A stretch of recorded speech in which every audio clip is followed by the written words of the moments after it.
Episode 1269 से 1271। जैसे जैसे वो उड़ रहे थे, अधिक से अधिक लोग दक्ष और रमाकांत की ओर बढ़ रहे थे। दक्ष ने ऐसा व्यवहार किया जैसे उसने कुछ भी नोटिस नहीं किया हो, बल्कि वो हर्बल गार्डन को देख रहा था, उसकी शानदार खुशबू की तारीफ कर रहा था। उसने मुस्कुराते हुए कहा, मैंने कभी नहीं सोचा था कि यहाँ इतने सारे अविश्वसनीय औषधीय पौधे होंगे। उनमें से कई तो अनमोल भी हैं। मैं उन सभी को ले जा रहा हूँ। रमाकांत का मुंह खुला का खुल रहा गया। वो अवाक रह गया। दक्ष के जमीन पर उतरते ही जमीन हिल गई और पृथ्वी की गूढ़ ऊर्जाओं को पूरे हर्बल गार्डन में फैला दिया। मूर्ख, रमाकांत ने सोचा, वे बर्बाद हो चुके थे। दक्ष को अभी भी परवाह नहीं थी, क्योंकि उसने सभी पौधों और फूलों को उठाना शुरू कर दिया था। बंद करो बेवकूफी, किसी ने गुस्से से चिल्लाते हुए कहा। एक छाया उनकी ओर उड़ रही थी और गुस्से से उन्हें देख रही थी। उसकी आंखें भी लाल थी। उसने उस बगीचे में सैकड़ों साल बिताए थे और अब कुछ अजनबी उससे चोरी कर रहे थे। मुझे उन पौधों और फूलों को उगाने में सैकड़ों साल लग गए। उनमें से कुछ को खिलने के लिए 1000 साल लगते हैं और वे 998 साल के हैं। उन्हें खिलने में सिर्फ 2 साल और लगेंगे। बूढ़े आदमी ने गुस्से से कहा। वो अब किसी भी कीमत पर दक्ष को मारना चाहता था। अरे मूर्ख, तुम्हें मरना ही होगा, बूढ़े आदमी ने अपना हाथ उठाते हुए और बल छोड़ते हुए कहा। महामहिम, कृपया अपने आप पर नियंत्रण रखें, रमाकांत ने कहा। रमाकांत के चेहरे का भाव अचानक बदल गया। वो क्रोधित था, खासकर ये देखकर कि सम्राट नील बिल्कुल भी हमला करने का इरादा नहीं रख रहा था। ध्यान दे, दक्ष के साथ सम्राट नील भी रमाकांत के साथ टहलने निकले थे। रमाकांत, अच्छा, बहुत अच्छा, बूढ़े आदमी ने गुस्से से कहा। अब तक बगीचा पूरी तरह से खाली हो चुका था। दक्ष ने सब कुछ ले लिया था। कितना दुस्साहस, तुमने मुझे मारने की कोशिश की, दक्ष ने कहा। मेडिसिनल किंग्स पैलेस से अन्य लोगों ने दक्ष को हत्या के इरादे से घेरना शुरू कर दिया। सम्राट धीवर, उन्हें रोको, रमाकांत ने चिल्लाते हुए। सम्राट धीवर ने स्वर्गीय स्तर के उन योद्धाओं के चारों ओर बल जारी किया, जिससे वे सभी रुके। तुम मुझे मारना चाहते थे, दक्ष ने कहा। दक्ष आगे कूद गया और कुछ ताबीज फेंक दिया। डिप्लॉयमेंट ताबीज, भीड़ ने कहा। मेडिसिनल किंग्स पैलेस से आए लोग अचानक डर गए। यह वही था। वे यह नहीं जान सके कि प्रसिद्ध डिप्लॉयमेंट कास्टर इस समय सेलिस्टियल धीवर पैलेस में सम्मानित अतिथि था। चलो चले, कुछ युवकों ने चिल्लाकर कहा। हालांकि दक्ष के ताबीज जल्दी से उनके पास पहुंच गए और टूट गए। भयानक विनाशकारी ऊर्जाओं ने उन युवकों को घेर लिया और उन्हें मार डाला। महामहिम, कृपया रुकें, दूर से एक सम्राट ने कहा। वे मेडिसिनल किंग्स पैलेस के अंदर थे, लेकिन उनके मुख्यालय में नहीं थे, इसलिए वहां इतने सारे मजबूत योद्धा नहीं थे। केवल कुछ निम्न स्तर के सम्राट थे, ठीक सेलिस्टियल धीवर पैलेस के क्षेत्र की तरह।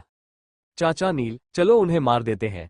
वे मुझे मारना चाहते थे, इसलिए वे मुझे दोष नहीं दे सकते, दक्ष ने हवा की तरह आगे बढ़ते हुए कहा। वह एक टावर पर उतरा और चारों ओर नजर घुमाते हुए उसने अग्नि ऊर्जा छोड़ी।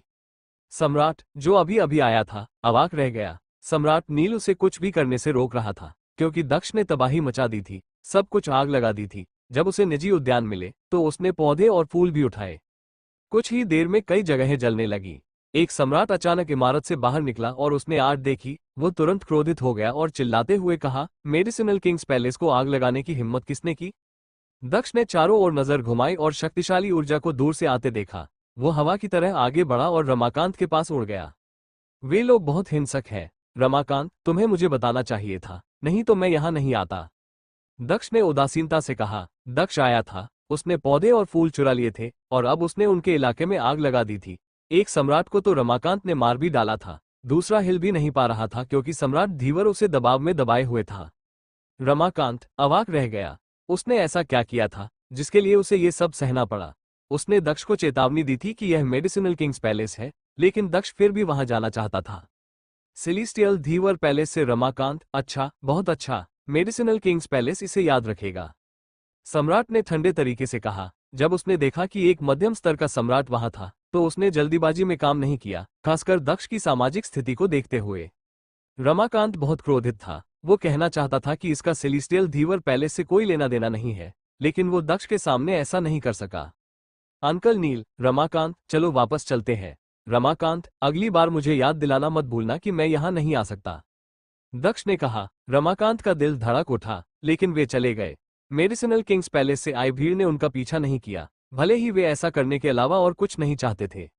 सेलिस्टियल धीवर पैलेस, एक ठंडी आवाज ने चिल्लाते हुए कहा। जल्द ही खबर फैली कि सेलिस्टियल धीवर पैलेस मेडिसिनल किंग्स पैलेस में घुस गया था और बहुत परेशानी पैदा कर दी थी। यहाँ तक कि कहा गया कि कुछ लोग घायल हो गए और मारे गए। ये भी अफवाह थी कि उन्होंने उनके निजी बगीचों से कीमती पौधे और फूल चुरा लिए थे। मेडिसिनल किंग्स पैलेस ने बहुत से शक्तिशाली योद्धाओं को बफर जोन में भेजना शुरू कर दिया और सेलेस्टियल धीवर पैलेस ने भी ऐसा ही किया। जब निवेद को इस बारे में पता चला तो उसने तुरंत ही कुछ अन्य शक्तिशाली योद्धाओं के साथ गश्त के लिए खुद को तैयार कर लिया। मेडिसिनल किंग्स पैलेस के महल में सफेद दाढ़ी वाला बूढ़ा सम्राट बैठा हुआ था। उसने चारों ओर नजर घुमाई और उदासीनता से कहा, अब सभी ने सेलेस्टियल धीवर पैलेस के हमले के बारे में सुना है। उन्होंने हमें अपमानित किया, तो हमें क्या करना चाहिए? मास्टर, स्थिति थोड़ी अजीब है, इस समय एक सम्राट ने कहा। उसने आगे कहा, जहां तक मुझे पता है समूह का नेता रमाकांत था और वो कुछ सम्राटों के साथ था, लेकिन कोई उच्च अधिकारी नहीं था। मेडिसिनल किंग्स पैलेस और सेलेस्टियल धीवर पैलेस में पहले कभी कोई समस्या नहीं आई है। साथ ही रमाकांत के पास हमें भड़काने का कोई कारण नहीं है। अगर उसने ऐसा किया भी तो वो इतना साहसी नहीं होगा कि वो ऐसा करने की कोशिश करे। आप सही कह रहे हैं। इसका एकमात्र स्पष्टीकरण ये हो सकता है कि पर्दे के पीछे के लोग जो सेलेस्टियल धीवर पैलेस को नियंत्रित करते हैं वे रमाकांत का उपयोग कर रहे हैं। अगर ऐसा नहीं है तो हो सकता है कि अरुण समस्याएं पैदा करने की कोशिश कर रहा हो। सफेद दाढ़ी वाले बूढ़े सम्राट ने कहा, सब कुछ संभव है। अरुण शाश्वत महल से है और शक्तिशाली डिप्लॉयमेंट मंत्रों को नियंत्रित करता है। पिछली बार उसने हमारे शिष्यों को अपमानित किया था और अब वह हमारे महल में आया, हमारे लोगों पर हमला किया और हमारी जड़ी बूटियां चुरा ली। कुल मिलाकर भले ही उसने ऐसा किया हो, उसे सेलेस्टियल धीवर पैलेस का समर्थन प्राप्त था। वो हमसे डरता नहीं है, बल्कि वो वास्तव में हमसे घृणा करता है। उस व्यक्ति ने तर्क दिया। बैठक में सभी ने सिर हिलाया। वे मूर्ख नहीं थे और तर्क भी दे सकते थे। अगर पर्दे के पीछे से सेलेस्टियल धीवर पैलेस को नियंत्रित करने वाले लोगों ने इसे शुरू नहीं किया होता तो रमाकांत संभवतः इसे अपने दम पर नहीं कर सकता था। इसलिए केवल एक ही व्यक्ति जो इसे शुरू कर सकता था वो था अरुण।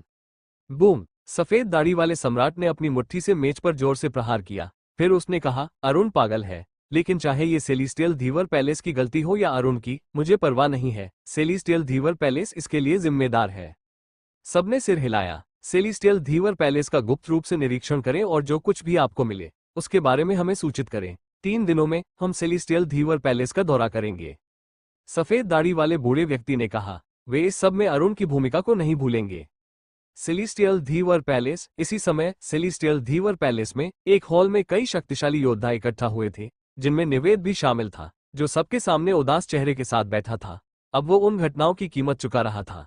सेलेस्टियल धीवर पैलेस मेडिसिनल किंग्स पैलेस में गया था और लोगों को मारा था, उन्हें अपमानित किया था। इस बात की शून्य संभावना थी कि मेडिसिनल किंग्स पैलेस उन्हें माफ कर देगा।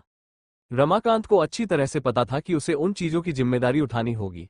उन्होंने अरुण को अपने महल में लाने के लिए बहुत प्रयास किए थे, तो क्या वे उसे दोषी ठहरा सकते थे? उन्होंने अरुण के सामने अपनी परेशानियों के बारे में बात करने की भी हिम्मत नहीं की, अन्यथा वो परेशान होकर चल जाएगा। जाओ और मास्टर अरुण के साथ समय बिताओ, निवेद ने ठंडे स्वर में कहा। काम पहले ही हो चुका था और वे उसे ठीक करने के लिए समय में वापस नहीं जा सकते थे। रमाकांत को दोष देना भी बेकार था। अब सबसे अच्छी बात यह थी कि अरुण के साथ अपने रिश्ते को बनाए रखना जारी रखें। इधर दक्ष को इन सब बातों की परवाह नहीं थी। वो सेलेस्टियल धीवर पैलेस के विशाल क्षेत्र में सम्राट नील के साथ था। वो सेलेस्टियल धीवर पैलेस के चारों ओर निशान बना रहा था, जबकि सम्राट नील उन निशानों में ब्रह्मांडीय ऊर्जा जारी करके उसकी मदद कर रहे थे। निशान आपस में जुड़कर पवित्र निशानों में बदल रहे थे। जमीन में धंसने के तुरंत बाद वे गायब हो गए। सेलेस्टियल धीवर पैलेस के पूरे क्षेत्र पर एक शानदार डेप्लॉयमेंट मंत्र डालने के लिए दक्ष को पहले अनगिनत छोटे डेप्लॉयमेंट मंत्र डालने पड़े। वो अग्निर्थ जितना अनुभवी नहीं था, इसलिए वो उतना तेज और सटीक नहीं था, लेकिन वो हमेशा सुधार कर रहा था। कुछ समय बाद रमाकांत दूर से दक्ष को शांति से देख रहा था। वो अब उसे परेशान नहीं करना चाहता था। भले ही अरुण ने हमें बहुत परेशान किया हो, लेकिन जब डेप्लॉयमेंट मंत्रों को डालने की बात आई तो वो बहुत गंभीर है। वो एक बिल्कुल अलग व्यक्ति की तरह दिखता है, रमाकांत ने सोचा। इस समय निवेद और कुछ अन्य लोग रमाकांत के पास पहुंचे।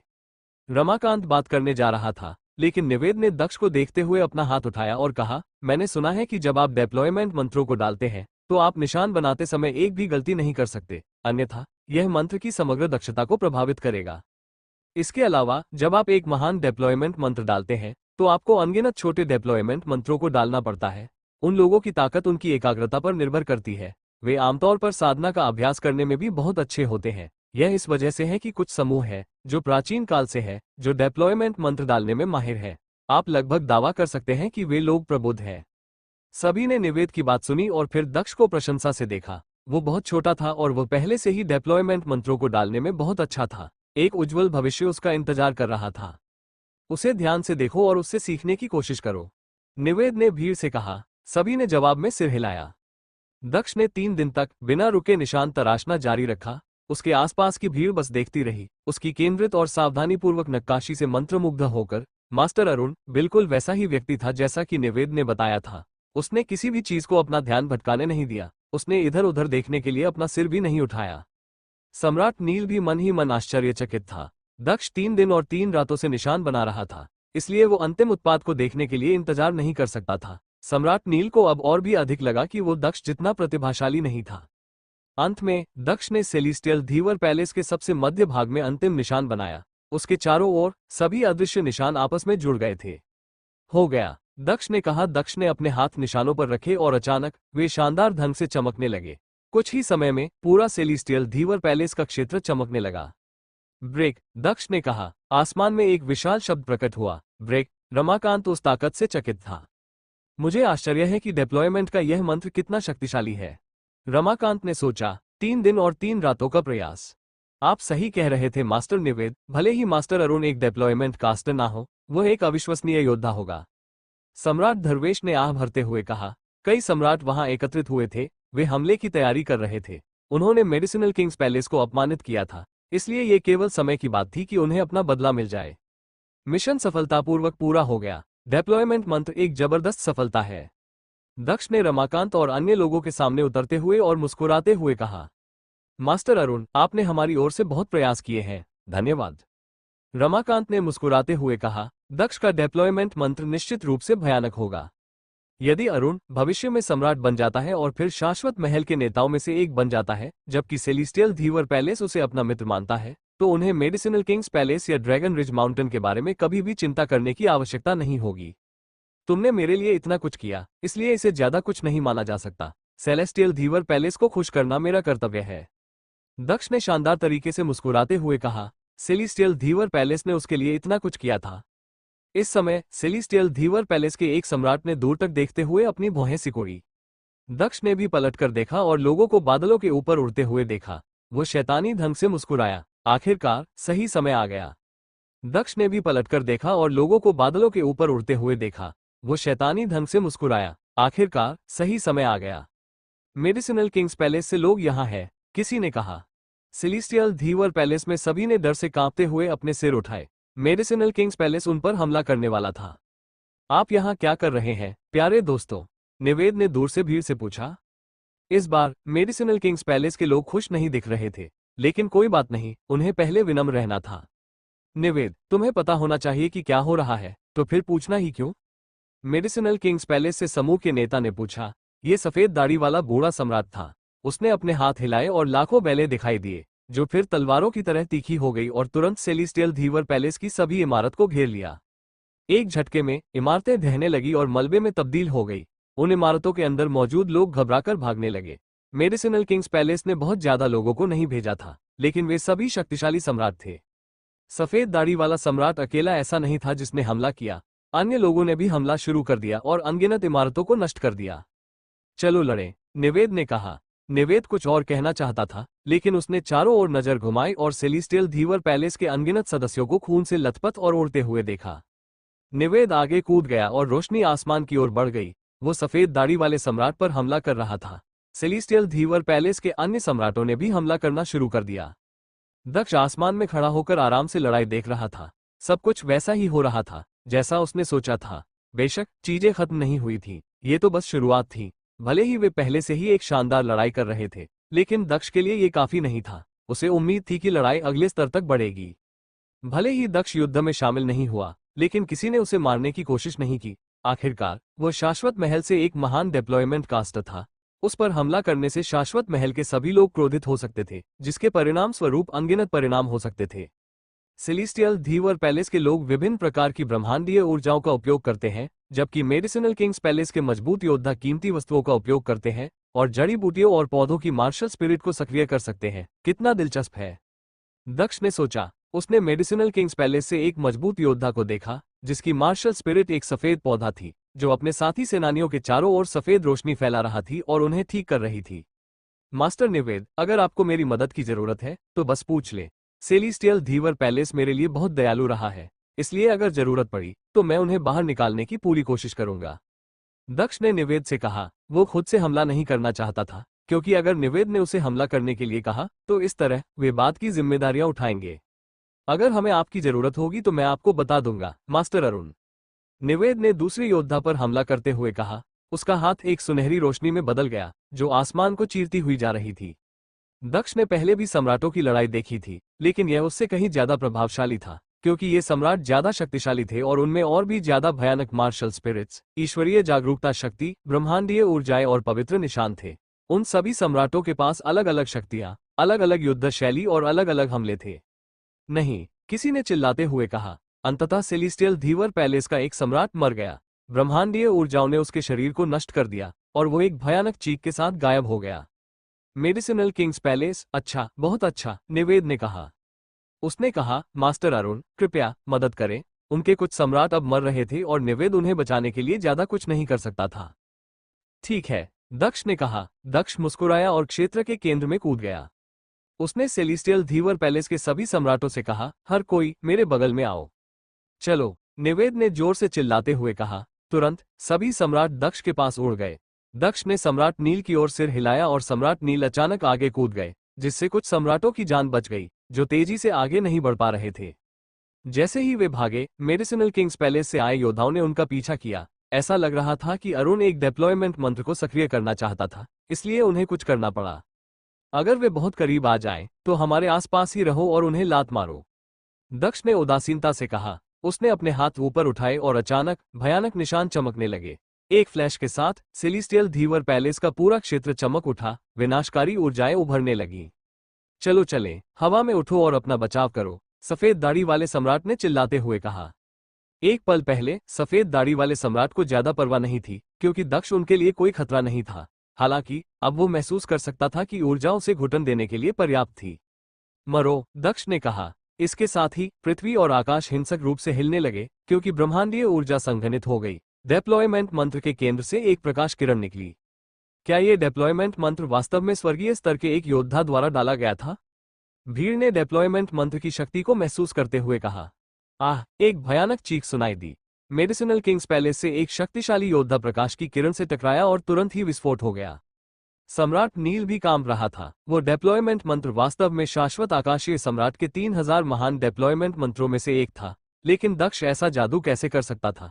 सम्राट नील कुछ समय के लिए दक्ष के साथ रहा था, इसलिए वो उसे अच्छी तरह से जानता था, लेकिन वो अभी भी अपनी आंखों पर विश्वास नहीं कर पा रहा था। दक्ष ने अपनी सफलता देखकर अपनी मुठ्ठियां भींच ली। उसने अपने दोनों हाथों से ये निशान बनाए थे, और किसी दिन वो सिर्फ अपने दिमाग से ऐसे निशान बनाएगा।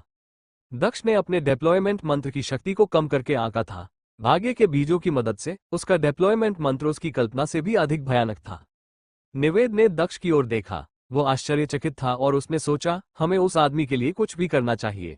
वो किसी दिन बहुत शक्तिशाली बन जाएगा, महान शाश्वत आकाशीय महल के सम्राट जितना ही शक्तिशाली, यदि उससे अधिक नहीं। दक्ष आमतौर पर ऐसा लगता था कि वो अपने नीचे के हर व्यक्ति और हर चीज पर विचार करता था, लेकिन जब वो निशान बना रहा था तो वो पूरी तरह से अलग व्यक्ति में बदल गया। इसके अलावा निवेद ने सोचा कि ऐसे अविश्वसनीय व्यक्ति का इतना घमंडी और अहंकारी होना सामान्य बात है। भले ही वो अरुण को अच्छी तरह से न समझता हो, लेकिन उसे अपने रिश्ते को मजबूत करने के लिए अपनी पूरी कोशिश करनी थी। निवेद दक्ष के पास बेफिक्र होकर चला गया, क्योंकि उसे अब मेडिसिनल किंग्स पैलेस के लोगों की चिंता नहीं थी। उसने कहा, मास्टर अरुण, आपका डिप्लॉयमेंट मंत्र बहुत शानदार है। अगर आपके पास अवसर है तो शायद आपको शाश्वत आकाशीय सम्राट को खोजने की कोशिश करनी चाहिए। दक्ष ने मुड़कर निवेद को देखा और मुस्कुराते हुए कहा, वो मेरे लिए भगवान है। अगर मैं वो सब कर पाऊं जो वो कर सकता है, तो मुझे खुशी होगी। आप बहुत विनम्र हैं, मास्टर अरुण, निवेद ने कहा। वो जानता था कि दक्ष सिर्फ विनम्र बन रहा था, क्योंकि वो आमतौर पर बहुत आत्मविश्वासी, घमंडी और अभिमानी था। भले ही अरुण ने ऐसा सोचा हो, निवेद को लगा कि वो किसी दिन शाश्वत आकाशीय सम्राट जितना शक्तिशाली बन सकता है। मास्टर निवेद, मुझे बहुत खेद है। मुझे लगता है कि सेलेस्टियल धीवर पैलेस के कुछ लोग पहले ही मर चुके हैं। मुझे उन इमारतों के लिए भी खेद है जो नष्ट हो गई। दक्ष ने निवेद से कहा। निवेद ने अपना सिर हिलाया और कहा, ये हमारे क्षेत्रों में से एक है। यहाँ के लोग इतने महत्वपूर्ण नहीं है, और जब भी हमारे पास समय होगा, हम इमारतों का पुनर्निर्माण कर सकते हैं। दरअसल निवेद उन लोगों और इमारतों को खोने से दुखी था, लेकिन उसने दक्ष को ये बताने की हिम्मत नहीं की। धीवर परिवार के लिए डिप्लॉयमेंट मंत्र बहुत महत्वपूर्ण था। तो ठीक है, दक्ष ने मुस्कुराते हुए और सिर हिलाते हुए कहा। इस दुनिया में मजबूत योद्धाओं का कमजोर लोगों की परवाह न करना सामान्य बात थी। सेलेस्टियल धीवर पैलेस के लोग मर चुके थे, लेकिन वे महत्वपूर्ण नहीं थे। ठीक वैसे ही जैसे वे लोग जिन्हें उन्होंने छोटी दुनिया में भेजा था, वे उनके लिए खेलने के लिए केवल खिलौने थे। कुछ समय बाद डिप्लॉयमेंट मंत्र का जादू धीरे धीरे गायब हो गया और निशान कम चमकदार हो गए। भीड़ ने गहरी सांस ली, इमारतें नष्ट हो गई और हर जगह खंडहर फैल गए। यहां तक कि मध्यम स्तर के सम्राट भी इतने डरावने नहीं थे। लोगों ने सिर उठाकर देखा तो तीन सम्राट आसमान में थे। सफेद दाढ़ी वाला सम्राट उस समूह का नेता था। केवल 3 लोग बचे हैं, भीड़ ने कहा। इसका मतलब था कि 6-7 सम्राट मर गए थे। डिप्लॉयमेंट मंत्र, भीड़ ने कहा। भीड़ ने चारों ओर नजर घुमाई और हर जगह खंडहर देखा। फिर उन्होंने दक्ष डिप्लॉयमेंट कास्टर को देखा। सफेद दाढ़ी वाले सम्राट ने जब ये सब देखा तो वह कांप उठा। उस डिप्लॉयमेंट मंत्र ने उनके लिए गंभीर खतरा पैदा कर दिया था। अगर वे तेजी से आगे नहीं बढ़ते तो वे भी मर जाते। सफेद दाढ़ी वाले सम्राट ने गहरी सांस ली। फिर उसने दक्ष की ओर देखा और कहा, मास्टर अरुण, कोई भी इस बात से इनकार नहीं कर सकता कि आप एक अविश्वसनीय योद्धा हैं। हम अब आपके दुश्मन नहीं बनना चाहते हैं। चलो इस बारे में भूल जाते हैं। आपके और सेलेस्टियल धीवर पैलेस के बारे में चलो आज के लिए इस बारे में भूल जाते हैं, लेकिन हम भविष्य में इसका हिसाब चुकता कर लेंगे। चलो चलें, सफेद दाढ़ी वाले सम्राट ने कहा। बाकी 2 लोगों ने ठंडे अंदाज में सेलेस्टियल धीवर पैलेस की ओर देखा और फिर चले गए। निवेद और बाकी लोगों ने उनका पीछा नहीं किया। अरुण ने उनके सम्राटों को मार डाला, लेकिन मेडिसिनल किंग्स पैलेस अभी भी सेलेस्टियल धीवर पैलेस को जो कुछ हुआ उसके लिए जिम्मेदार ठहराना चाहता है। भीड़ ने सोचा। दक्ष मुस्कुराया, सब कुछ ठीक चल रहा था। मेडिसिनल किंग्स पैलेस और सेलेस्टियल धीवर पैलेस अब दुश्मन थे। मास्टर अरुण, आज हमारी मदद करने के लिए आपका बहुत बहुत धन्यवाद। हमारी चिंता मत करो, आप ज्योत्सना पीक पर वापस जा सकते हैं और आराम कर सकते हैं। निवेद ने विनम्रता से कहा। दक्ष ने सिर हिलाया और मुस्कुराते हुए कहा, ठीक है, मैं जा रहा हूं। रमाकांत, सम्राट धर्वेश, ज्योत्सना पीक की रक्षा करें और अगर मास्टर अरुण को किसी चीज की जरूरत हो तो वहां मौजूद रहें। निवेद ने कहा। रमाकांत और सम्राट धर्वेश समझ गए कि अरुण सेलेस्टियल धीवर पैलेस के लिए कितना महत्वपूर्ण था। उन्होंने कहा, जी मास्टर। फिर वे दक्ष के साथ चले गए। निवेद वहीं खड़ा होकर देख रहा था कि निशान कहाँ गायब हो गए थे। मास्टर, क्या हमें? निवेद के बगल में खड़े किसी व्यक्ति ने पूछा। अचानक निवेद ने उसे ठंडे अंदाज में देखा और कहा, इसके बारे में फिर कभी बात मत करना। निवेद को पता था कि उस व्यक्ति का क्या मतलब था। वो दक्ष के डिप्लॉयमेंट मंत्र को आजमाना चाहता था, लेकिन उसे डर था कि अगर उन्होंने ऐसा किया तो दक्ष नाराज हो सकता है। अगर दक्ष ने उनसे कहा कि वे डिप्लॉयमेंट मंत्र का इस्तेमाल करके देख सकते हैं तो वे ऐसा करेंगे, अन्यथा वे सम्मानपूर्वक रहेंगे। चूंकि दक्ष ने इतना भयानक डिप्लॉयमेंट मंत्र डाला था, इसलिए वो दूसरा और तीसरा भी डाल सकता था। जल्दी ही खबर तेजी से फैल गई। अब हर कोई जानता था कि सेलेस्टियल धीवर पैलेस में क्या हुआ था। अरुण, 8वें स्वर्गीय स्तर के एक योद्धा ने अपने डिप्लॉयमेंट मंत्र से कई सम्राटों को मार डाला था। उस युद्ध के कुछ समय बाद the great celestial palace of थॉटनेस के एक आलीशान हॉल में एक मध्यम स्तर का सम्राट भीड़ के सामने बैठा था। उसने कहा, आप क्या सोचते हैं? कुछ लोगों ने भौहें सिकोड़ी, लेकिन सम्राटों में से एक ने कहा, अरुण के डिप्लॉयमेंट मंत्र भयानक है। उसे शाश्वत महल के भीतर एक असाधारण दर्जा भी मिल सकता है। शायद वो एक मुख्य शिष्य है और वो अभी केवल अनुभव प्राप्त करने के लिए यात्रा कर रहा है। वास्तव में, नेता ने सिर हिलाते हुए कहा। वो खड़ा हुआ और 2 कदम आगे बढ़ा। फिर उसने दूर तक देखा और कहा, the great celestial palace of thoughtness और अरुण के बीच तनाव है। हमारे अलावा और मेडिसिनल किंग्स पैलेस के अलावा हर किसी ने उसे आमंत्रित किया। फिर सेलेस्टियल धीवर पैलेस मेडिसिनल किंग्स पैलेस में परेशानी पैदा करने गया। मुझे चिंता है कि अरुण ने इसकी शुरुआत की। आपका मतलब है कि अरुण हमसे और मेडिसिनल किंग्स पैलेस से इतनी नफरत करता है कि वो अपना बदला लेना चाहता है? उनमें से एक ने चिंतित होकर पूछा। मैं भी इसके बारे में चिंतित हूँ। मुझे लगता है कि अरुण हमसे मेडिसिनल किंग्स पैलेस से भी ज्यादा नफरत करता है। अगर ऐसा है तो वो हमारे लिए खतरा बन सकता है। सुनहरे वस्त्र में एक मजबूत योद्धा ने भौहें सिकोड़ते हुए कहा। मास्टर, हमें क्या करना चाहिए? किसी ने पूछा। वो योद्धा कुछ मिनट तक चुप रहा और फिर किसी की ओर देखते हुए बोला, समेश, कुछ उपहार इकट्ठा करो और उससे माफी मांगो। माफी मांगो, भीड़ ने कहा। भीड़ हैरान थी। The great celestial palace of thoughtness स्वर्गीय स्तर के एक योद्धा से माफी मांगने जा रहा था। भीड़ हैरान थी। The great celestial palace of thoughtness स्वर्गीय स्तर के एक योद्धा से माफी मांगने जा रहा था। ड्रैगन रिज माउंटेन के एक विशाल जंगल के अंदर 2 लोग शतरंज खेल रहे थे।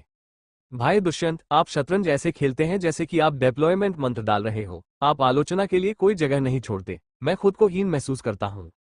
किसी ने मुस्कुराते हुए सौम्य तरीके से कहा। भाई वेदांत, आप मजाक कर रहे होंगे। ये कुछ भी नहीं है।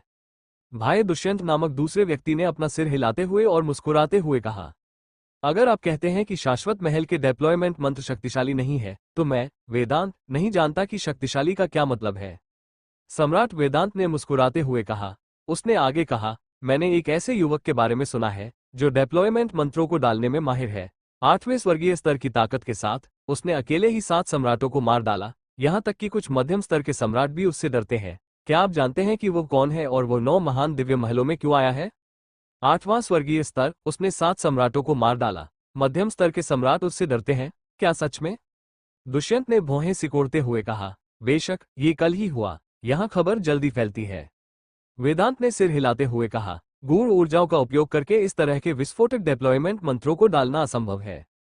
दुष्यंत ने अपना सिर हिलाते हुए कहा, भले ही वो जानता था कि सम्राट वेदांत उससे झूठ नहीं बोलेंगे। सम्राट वेदांत ने कहा, उसने शायद भाग्य के बीजों का इस्तेमाल किया होगा। ब्रह्मांडीय ऊर्जा के साथ भी उसे इतने सारे सम्राटों को हराने के लिए अभी भी एक महान डिप्लॉयमेंट मंत्र की आवश्यकता होगी। दुष्यंत ने कहा, यहां तक कि शाश्वत महल में भी इतने सारे महान डिप्लॉयमेंट मंत्र नहीं थे, इसलिए आमतौर पर युवा योद्धाओं को मुख्य शिष्यों के अलावा उनका अध्ययन करने का अवसर नहीं मिलता था।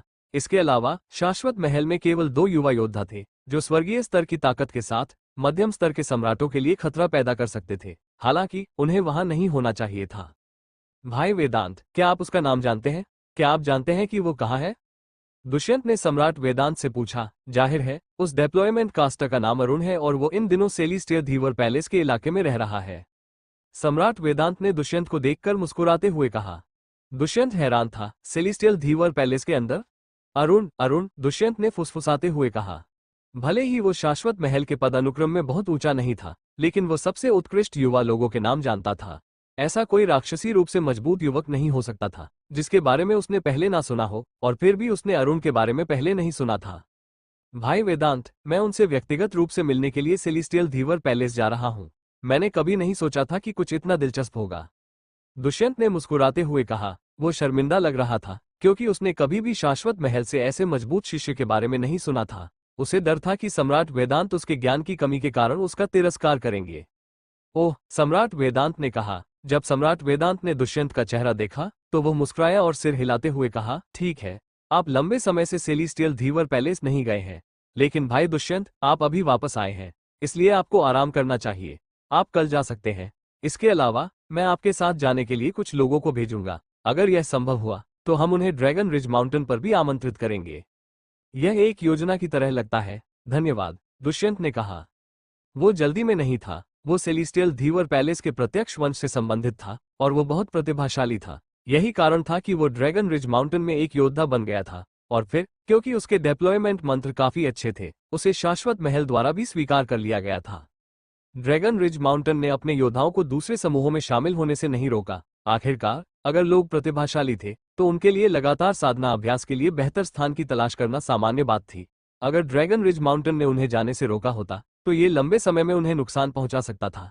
इसके अलावा यह नए सहयोगियों को हासिल करने का एक अच्छा तरीका भी था। उदाहरण के लिए, दुष्यंत सेलिस्टियल धीवर पैलेस का सदस्य था और ड्रैगन रिज माउंटेन और शाश्वत महल में शामिल हो गया था। अगले दिन सेलिस्टियल धीवर पैलेस की इमारतें और टावर, जो कुछ दिन पहले ही नष्ट हो गए थे, का पुनर्निर्माण पहले ही कर दिया गया था। इस समय उनके क्षेत्र के बाहर कुछ लोग दिखाई दिए जिन्होंने सुनहरे वस्त्र पहने हुए थे और उनके चारों ओर सुनहरी रोशनी चमक रही थी।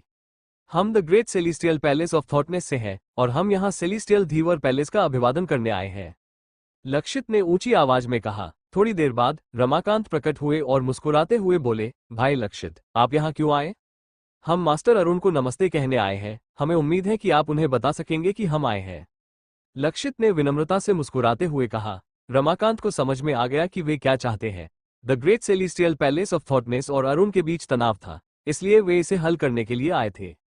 चूंकि वे कह रहे थे कि वे उसका अभिवादन करना चाहते हैं, इसलिए रमाकांत ने उन्हें उससे मिलने जाने से नहीं रोका। अन्यथा अगर अरुण को इस बारे में पता चला तो वो परेशान हो सकता था। रमाकांत उन्हें ज्योत्सना पीक तक ले गया और थोड़े समय बाद वे पुल के पास पहुंच गए। यहाँ रुको, मैं मास्टर अरुण को सूचित करने जा रहा हूँ, रमाकांत ने लक्षित और अन्य लोगों से कहा। लक्षित ने सिर हिलाया और मुस्कुराते हुए कहा, धन्यवाद रमाकांत। दक्ष एक पत्थर पर बैठा था और उसकी आंखें बंद थी, इसलिए रमाकांत एक निश्चित दूरी पर रुक गया और धीमी आवाज में कहा, मास्टर अरुण। वो दक्ष को परेशान नहीं करना चाहता था। हालांकि दक्ष ने अपनी आंखें खोली और रमाकांत को देखकर मुस्कुराया। उसने कहा, आप क्या चाहते हैं Ramakant? Master Arun, the great celestial palace of थॉटनेस से लक्षित कुछ लोगों के साथ यहाँ है। वे आपका अभिवादन करने आए थे, इसलिए मैं सोच रहा था कि क्या आप उनसे मिलना चाहते हैं या नहीं।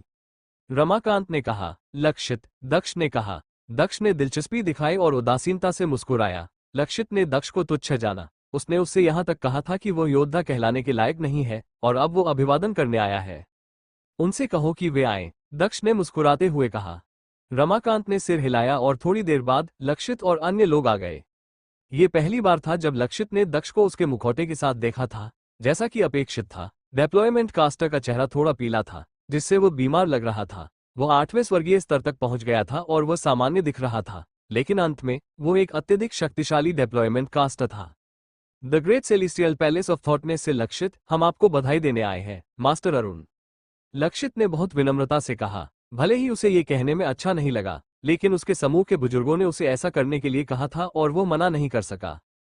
तुम क्या चाहते हो? दक्ष ने शांति से पूछा।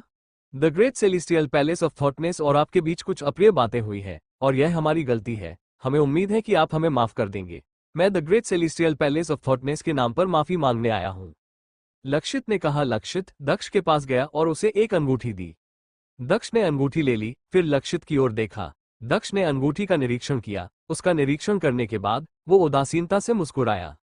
The great celestial palace of थॉटनेस ने मुझे कई बार मारने की कोशिश की और अगर मेरे पास कुछ तरकीबें नहीं होती तो मैं पहले ही तुम्हारे सामने मर चुका होता। तो अब क्या तुम्हें लगता है कि माफी मांग लेना ही काफी है? दक्ष ने अंगूठी रखते हुए अभद्रता से कहा। आप the great celestial palace of थॉटनेस से क्या करवाना चाहते हैं मास्टर अरुण? हमें बताइए कि आप क्या चाहते हैं और हम आपके लिए वो कर देंगे। लक्षित ने पहले की तरह विनम्रता से कहा। जब आप मुझसे बात करें तो घुटने टेकें और सम्मान दिखाएं, दक्ष ने कहा, धीरे से खड़े होकर और उनकी तरफ देखते हुए। घुटने टेको, लक्षित ने गुस्से से कहा। Master Arun, the great celestial palace of thoughtness को वास्तव में और गहराई से खेद है। हमें उम्मीद है कि हम भविष्य में दोस्त बन सकते हैं। यदि आपके पास कोई अनुरोध है तो हम आपकी मदद करने की पूरी कोशिश करेंगे, लक्षित ने कहा। हालांकि वो घुटने टेकने को तैयार नहीं था। दक्ष ने उसे सम्मान नहीं दिया तो वो कैसे कर सकता था? बुजुर्गों ने उसे चेतावनी दी थी कि वो दक्ष के साथ शत्रुतापूर्ण व्यवहार नहीं कर सकता। उसे अपने क्रोध पर नियंत्रण रखना होगा। लक्षित अकेला नहीं था जो नाराज था। The great celestial palace of थॉटनेस के दूसरे सदस्य भी नाराज थे। हालांकि रमाकांत शानदार तरीके से मुस्कुरा रहा था। उसे उम्मीद थी कि वे लोग दक्ष के बहुत करीब नहीं आएंगे। The great celestial palace of थॉटनेस ने पिछली बार मुझे मारने की कोशिश की थी और वे अहंकारी थे। उन्होंने मेरे भ्रम डिप्लॉयमेंट मंत्र को भी तोड़ दिया। अब मैंने आपको घुटने टेकने और अपना सम्मान दिखाने के लिए कहा, लेकिन चूंकि आप ऐसा नहीं करना चाहते हैं तो बस चुप हो जाइए, दक्ष ने अशिष्टता से कहा। लक्षित और अन्य लोग अवाक रह गए। अगर वे खाली हाथ वापस चले गए तो उनके वरिष्ठ उनसे खुश नहीं होंगे। अगर हम घुटने टेक दें तो क्या आप हमें और the great celestial palace of thoughtness को माफ कर देंगे? लक्षित ने गुस्से को रोकने की कोशिश करते हुए अपनी आंखें बंद करते हुए पूछा। घुटने टेको और हम इसके बारे में बाद में बात करेंगे, दक्ष ने कहा। दक्ष ने नहीं सोचा था कि लक्षित इस तरह से अपमानित होना स्वीकार करेगा। लक्षित नीरज से कहीं ज्यादा प्रभावशाली था। ठीक है, लक्षित ने कहा। फिर उसने अपने साथियों से कहा, घुटने टेको। वो घुटनों के बल बैठ गया और अपना सिर नीचे झुका लिया। फिर उसने कहा, the great celestial palace of थॉटनेस ने आपके साथ जो कुछ भी किया है उसके लिए असीम रूप से खेद व्यक्त करता है। हमें उम्मीद है कि आप हमें माफ कर देंगे। इसके बावजूद दक्ष अभी भी संतुष्ट नहीं था। लक्षित सिर्फ इसलिए घुटने टेक रहा था क्योंकि उसे लगा कि दक्ष शाश्वत महल से है। उसे और ज्यादा प्रताड़ित करने की जरूरत थी। उसे खुद से सवाल करने पर मजबूर करना था कि असली योद्धा होने का क्या मतलब है। लक्षित ने अपना सिर उठाया और चुपचाप दक्ष की ओर देखते हुए उसके जवाब का इंतजार करने लगा। दक्ष मुस्कुराया और कहा, चले जाओ, चले जाओ, लक्षित ने कहा। लक्षित गुस्से से आग बबूला हो गया। कितना अपमान! क्रोध की लपटें उसके दिल में भर गई, इस हद तक कि वो दर्द से भर गया। वो घुटनों के बल बैठ गया था, लेकिन अरुण अभी भी उसे चुप रहने के लिए कह रहा था। वो धीरे से खड़ा हुआ और दक्ष के सामने झुक गया। उसने कहा, हमने आपको परेशान किया, लेकिन आप जो भी सोचते हैं उससे कोई फर्क नहीं पड़ता। The great celestial palace of Thoughtness वास्तव में खेद व्यक्त करता है। हम भविष्य में आपसे फिर से मिलने की उम्मीद करते हैं। उसने एक बार फिर दक्ष के सामने सिर झुकाया और फिर अपनी टीम के साथ चला गया। दक्ष ने लक्षित को देखा जो भावशून्य था। सब अपना ख्याल रखना, रमाकांत ने उदासीनता से मुस्कुराते हुए कहा। The great celestial palace of थॉटनेस के लोग गुस्से से तड़पने की कगार पर थे। अगर दक्ष शाश्वत महल का सदस्य नहीं होता और इतना मजबूत डिप्लॉयमेंट कास्टर नहीं होता तो वे उसे बहुत पहले ही मार चुके होते। The great celestial palace of थॉटनेस से योद्धाओं के चले जाने के बाद रमाकांत दक्ष के पास गया और मुस्कुराते हुए पूछा, मास्टर अरुण, क्या आपको मुझसे कुछ करवाना है? कुछ नहीं, मैं बस अपने डिप्लॉयमेंट मंत्रों का अभ्यास करना चाहता हूँ। किसी को भी मुझे फिर से परेशान न करने दे। दक्ष ने रमाकांत से कहा, ठीक है, मैं बाद में मिलूंगा। रमाकांत ने धीरे धीरे जाते हुए कहा। रमाकांत के चले जाने के बाद दक्ष ने भौहें सिकोड़ ली और वो काफी चिंतित दिख रहा था। The great celestial palace of थॉटनेस ने लोगों को माफी मांगने के लिए भेजा और वे मेरे सामने घुटने टेक कर भी बैठे। उन्होंने देखा कि कल क्या हुआ था। मुझे आश्चर्य है कि यह बात अच्छी है या बुरी। दक्ष ने सोचा। इस समय कोई दक्ष के बगल में उतरा। वो सम्राट नील था। तुम किस बारे में सोच रहे हो? सम्राट नील ने मुस्कुराते हुए पूछा, जब उसने देखा कि दक्ष उलझन में दिख रहा था। मैं कल के बारे में सोच रहा हूँ। डिप्लॉयमेंट मंत्र बहुत शक्तिशाली था। मुझे आश्चर्य है कि क्या। दक्ष ने कहा और बात करना बंद कर दिया। सम्राट नील मुस्कुराया और कहा, वास्तव में आपका डिप्लॉयमेंट मंत्र आश्चर्यजनक था। कई लोग यहाँ से दूर भी इसके बारे में बात करेंगे। सौभाग्य से शाश्वत महल अधर्व सिटी में है, जो बहुत दूर है। इतने कम समय में खबर इतनी दूर तक नहीं फैलेगी। सम्राट नील ने दक्ष से 9 महान दिव्य महलों के बारे में कभी नहीं पूछा, लेकिन उसने उसके साथ इतना समय बिताया था कि वो समझ गया था कि दक्ष और सेलेस्टियल धीवर पैलेस, मेडिसिनल किंग्स पैलेस और the great celestial palace of थॉटनेस के बीच कुछ तनाव है। अन्यथा दक्ष ने ये सब नहीं किया होता। शायद मैं इसके बारे में बहुत ज्यादा सोच रहा हूँ, लेकिन सावधान रहना बेहतर है। दक्ष ने मुस्कुराते हुए कहा, भले ही अधर्व सिटी बहुत दूर था, फिर भी शायद शाश्वत महल को इसके बारे में पता चल गया होगा। 9 महान दिव्य महल इसके बारे में पूछने के लिए शाश्वत महल में नहीं जा सकते थे, लेकिन अगर उन्हें पता चला कि 8वें स्वर्गीय स्तर के एक योद्धा ने कई सम्राटों को मार डाला है, तो वे अपने कुछ लोगों को ये देखने के लिए भेजेंगे कि क्या हो रहा है। तुम सही हो। सतर्क रहना और आगे की योजना बनाना बेहतर है। सम्राट नील ने सिर हिलाते हुए कहा। भले ही 9 महान दिव्य महल शाश्वत महल जितने बड़े नहीं थे, फिर भी उनका इस क्षेत्र में कुछ प्रभाव था। उनके पास कुछ जानकारी तक पहुंच थी। ये पता लगाने के कई तरीके थे कि ये दक्ष था, लेकिन दक्ष के डिप्लॉयमेंट मंत्र बहुत अविश्वसनीय थे।